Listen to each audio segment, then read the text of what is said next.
Welcome back. It's a rainy Thursday morning on this side of the divide. But of course, we're trying to keep everything warm. Let's see how warm it gets now. If President Tinubu's directive is anything to go by, well, your lawmaker, your minister may not be arriving at that event or heading to their offices with security detail.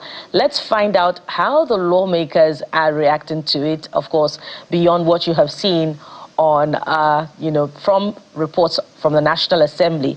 Honorable Clement Jimbo joins us now on the show. Honorable Clement Jimbo is the lawmaker representing Abak Etim Epo Ika Federal Constituency. Honorable Clement Jimbo, I hope I got your constituency correct. I'll have to get, rehearsal sessions to pronounce it correctly after this time out. Anyways, welcome to the program. You are very correct. Thank you so very much. I give you 80%. 80 is good. First of all, has your security detail been withdrawn? Absolutely. They've all been withdrawn, so we are good and we are fine. And that would be the case for all 360 members of the House of Representatives?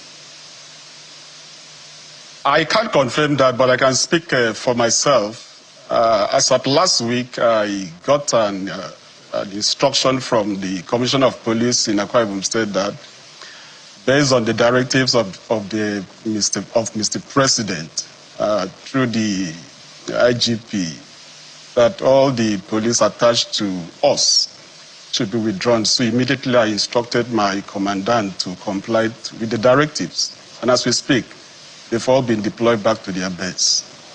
All right, let's get right into it. We've seen the debate from the floor of the House of Representatives, and the calls are to the effect that there should be, a sort of selective implementation of the, directive for the withdrawal of VIP security detail. So what is the preponderance of arguments from members beyond those who have spoken on it that we've seen reported on the selective implementation? And that is to ask, who is a VVIP, who is a VIP? Yes, thank you very much. It is very important that we stress this. Every single Nigerian is a VIP. And having the privilege to have security personnel maybe protect you or escort you to events or even protect your properties or houses should not be the exclusive right of those that are in government. It should be the right of every citizen who desires to have this personnel protected or to walk around with them. And it is also important to stress that those of us that have this security personnel around us is not free. We pay for it. So Nigeria, I think the president should equally look into this direction of using this opportunity to generate additional income revenue to Nigerians and for Nigerians. Now that these people have been withdrawn, that means the additional income that used to go to that area every month is not going to go to that area, even though the Nigerian police force has never accounted for such monies. But now I think they can operationalize it and legalize it, so to say, and let this be additional source of revenue to federal government by recruiting able-bodied Nigerians who desire to work with the Nigerian police force, let's say up to 15,000. And if you charge an average Nigerian who desires to have a VIP or a police force attached to him, let's say an average of 150,000 naira, pay a police personnel, multiply that by, let's say, 15,000 Nigerian police men personnel, we are talking about over 2.2 billion naira monthly. And if you multiply that by a year, 12 months, that is a whole lot of money that Nigeria can equally generate in that area. And this is not in isolation with what other nations of the earth are doing.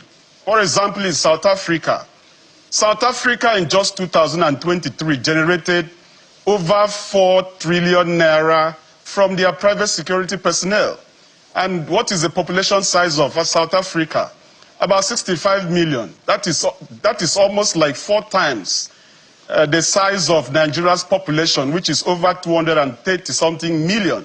So Nigeria should equally be generating a whole lot of money in the region of a minimum of 20 trillion naira annually from private security personnel or people that wants to get a security personnel attached to them.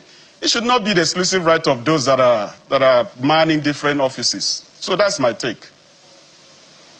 I like the economics you brought in to see how the numbers will pan out if we do things right. But let's also weigh in on the argument as to who and who is not a VIP. I know you've alluded to the fact that everyone is a VIP in that sense because the Constitution guarantees that we have to be protected by the state. That is what a social contract is. We obey the law. The state, on the other hand, will protect and provide for us as much as possible. So if you were to look at what is going on, how much of the police force do we need in terms of recruitment to be able to manage? Because I'm going in line with what you said in terms of the numbers here. First, we don't have enough policemen to do the police work. The police is telling us that VVIP or VIPs, what has been withdrawn is about 11,000. That is even debatable, but that is the position of the police, so we don't have any other data to counter that. But in your view, to be able to man and police Nigerians, even in this area of special protection unit that we talked about, what should we be looking at, and what level of capacity is required, given our level of insecurity in Nigeria? Thank you very much, Mr. Jeffrey.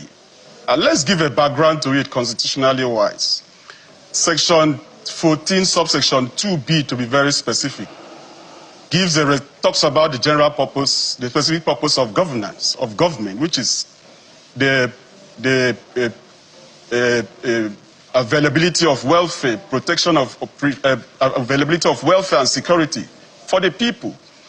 And if you jump to section 214, that gives back to the Nigerian police force as it is currently operational. Then section 217 gives back to our armed forces, the Navy, the Army, and the Air Force. And all this is to give credence to section 14, subsection 2B, to give the federal government the operationalization to provide welfare and provide security for all citizens. But in an event where this is in short supply or does not cover the entire landscape of Nigeria, then the president has the right to look inward. Why not commission private security to take care of those that are interested in taking personal securities for themselves and even their family members and their properties? Take it or leave it. There are many Nigerians, especially this festive season, who wants to travel to their different locations, their different houses, their different villages, who will want to feel secured, who desire the accompaniment of this security personnel, and they are willing to pay. But federal government is saying they don't even have. And there are able-bodied Nigerians, unemployment everywhere, that these people can be filtered into the police force to cater for the needs of Nigerians. I think there is an ample opportunity here. Like I said, if we decide to recruit 15,000 police personnel right now and tell Nigerians these are the pool that you must pick from if you need your private security, and you place maybe a monthly salary of 150,000, I can tell you that there are thousands of Nigerians that will want to pay, and that will rake in over 2.2 billion naira monthly. From that revenue, federal government can service the police force, take care of their need, retrain and train them more. Then from there, depending on the needs of Nigeria in terms of scalability, that can be improved every year. And if South Africa, with a population of like 65 million, can generate a whooping 4.2 trillion naira annually, obviously that means Nigeria, if we want to go with that rate, we should be talking about over 20 trillion naira from the security, from the revenue we can generate from security. Right. Let the commander-in-chief of the armed forces of the Federation, which is the president of the Federal Republic of Nigeria command and give executive bills to the National Assembly for this effect. And we don't need to appropriate additional funds for this. All right. Let Nigerians who wants additional security attached to them not be denied that responsibility. And if you look at it, what gave rise to the withdrawal of these security personnel from some of us? It wasn't because the country was totally safe. That, okay, since the country is totally safe, we don't need this personnel attached to you again. It is actually because of insecurity. Right. And now you've withdrawn these people, and there is no immediate replacement. As at yesterday from the Federal Executive Council, the president only gave a directive to the Interior Minister and the DG of Civil Defense to work together to see how to replace, meaning that right now there is a gap. There is a vacancy, there is a lacuna. If that is not expeditiously done, right, something untoward can happen to some of us that are members of the parliament. Let me also buttress this point. Every single member of the parliament has in his own envelope a minimum of 400,000 Nigerians. Like in my own constituency, it is a minimum of 150,000 Nigerians that are under my care as a representative in just one local government area. If you cross it to the two local government areas that are equally overseen, we are talking about over 250,000 Nigerians that are under my care. And such a personnel deserves to be protected by the state, even though it is not free. And if you look at what it will cost Nigeria to replace Clement Jimbo as a member of parliament, God forbid anything happens to Clement Jimbo, it's going to cost Nigeria a whole lot, a whole lot of money if I get as you a correctly, result of organizing a different election. But if you look at minister, for example, minister is an appointee of government. I get it. Let me come in quickly now. If I get you correctly, you're saying the president should still keep the, well, let me say, current arrangement where the police protects, politically exposed persons such as yourself, but structure it in such a way that it raises revenue that goes to the pool, that you're able to use that to employ more and equip the police. Is that what you're saying, if I get you correctly?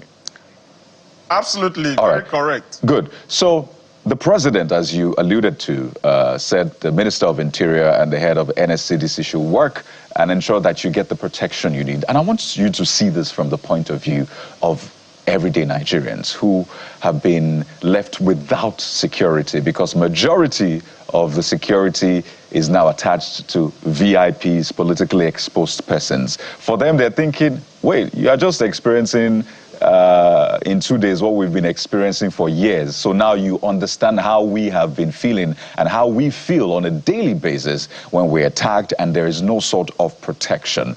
But let me speak to the recommendation by the president, because I must say, if you are speaking with your constituents, I want to imagine a lot of them agree that security should be provided to everyone and not just VIPs, the 150,000 plus people that you represent. So now the NSCDC has been tasked with that responsibility.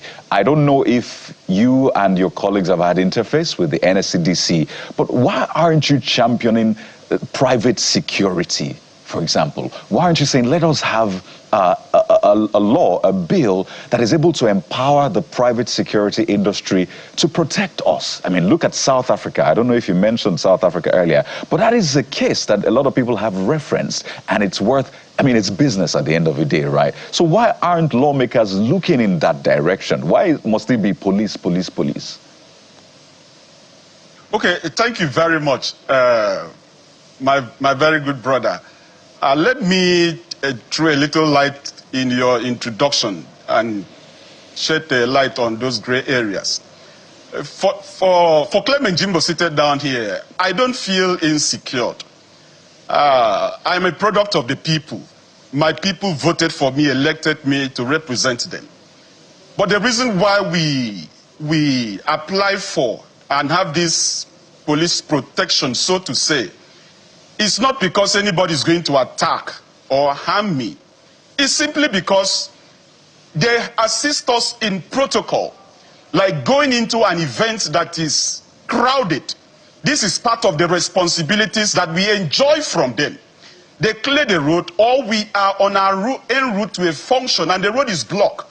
These people have a way of clearing the road for us to have access to where we are going. Not simply because somebody somewhere is planning an attack. No, that is just by the way. And also, if you look at the directives of Mr. President that the civil defense should liaise with the Minister of Interior to see that there is an urgent replacement. The question we should ask here is, what is the personnel, the total personnel of civil defense? It's about 80,000. And this is the agency of government that was created to cater for the needs of critical infrastructure of Nigeria. Example, pipeline infrastructure, gas infrastructure, and the rest of them. Now, you are withdrawing these people from this critical infrastructure to come and police politically exposed persons, so to say. What happened to those critical infrastructure? So, that is not the way to go. My own point is, let us ramp up the number of Nigerians we are recruiting into this service. And let every Nigerian that desire to have a security protection attached to him or his wife or his children, there should be a premium to it. And those that wants to pay should pay. And I can tell you that there are thousands of Nigerians that wants to pay to have these people attached to them. Nigeria should take an advantage of that to generate more money to fund and equip our Nigeria police force. It is simple. Well, Honorable Jimbo, your explanation is rather difficult to believe when you say that you need them for protocol clearance when you attend public events. The unease in the National Assembly, in the upper and the lower chamber, has been quite visible since the president's directive. And many Nigerians are wondering if this, opposition, seeming opposition to this policy is because there were reports just weeks ago that bandits and kidnappers had threatened to begin kidnapping politicians, and quite a number of politicians are National Assembly members. So is that really the case, Honorable Jimbo? Well, I would like to speak for myself. I went through an election that I did not have to hire one single security. Throughout my electionary campaign, I didn't go with any security. Even after the election, I didn't go with any security. I'm in Abuja here, I don't have any security. My family is here, I don't have any security. I only have need of them when I travel to my state and I want to attend a function. Like I said, okay, right now my house in Akwa Ibom State, it is not policed by security for the past 1 week and nothing has happened. And I've traveled a couple of times to my state, attended a function without the escort of these people, and there is nothing.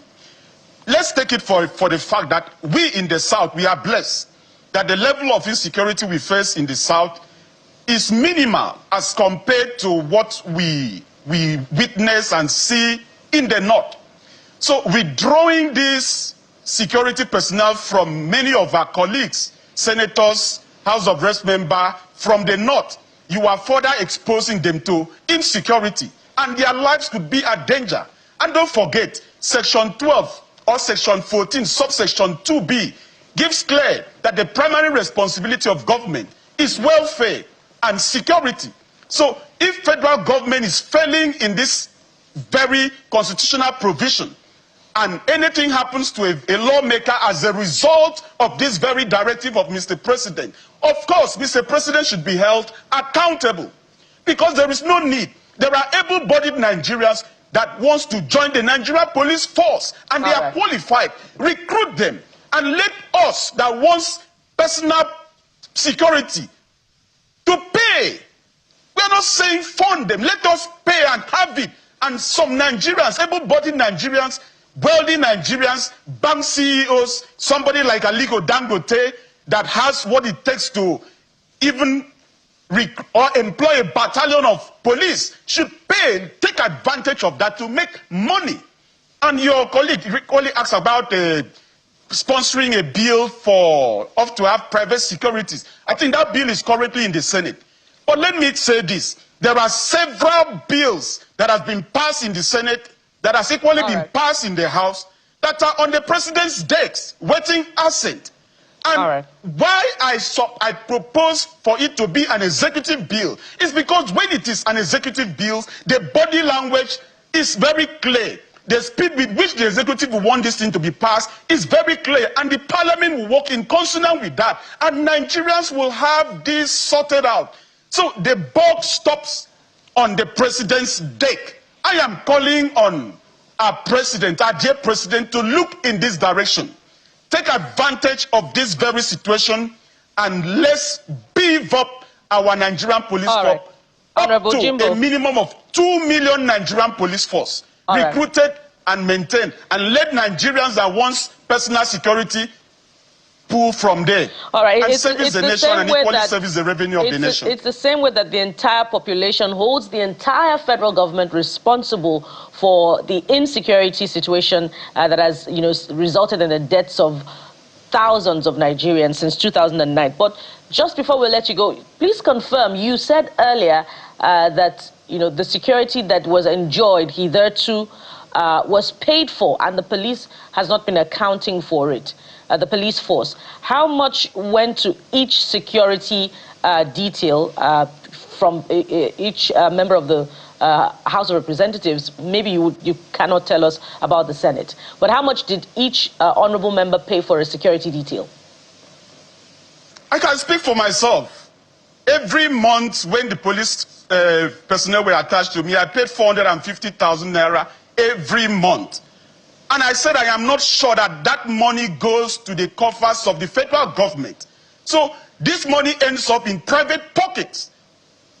And if you multiply that times the 360 of us and other appointee of government, you will know what that amounts to. I am saying that let federal government legalize this.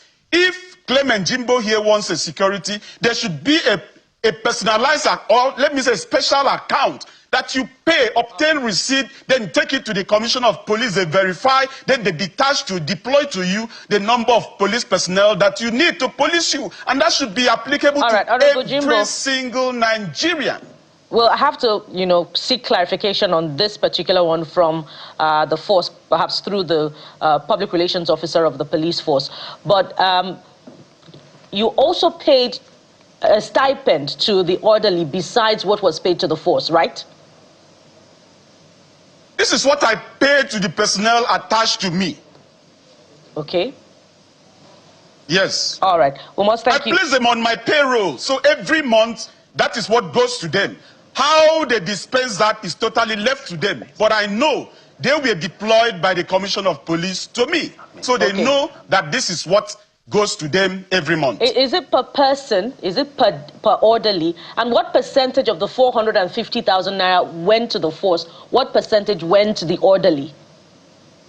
Now, four of the personnel were attached to me. So if you divide 450,000 by 4, that runs about 112,000 naira, so to say, per personnel, per month.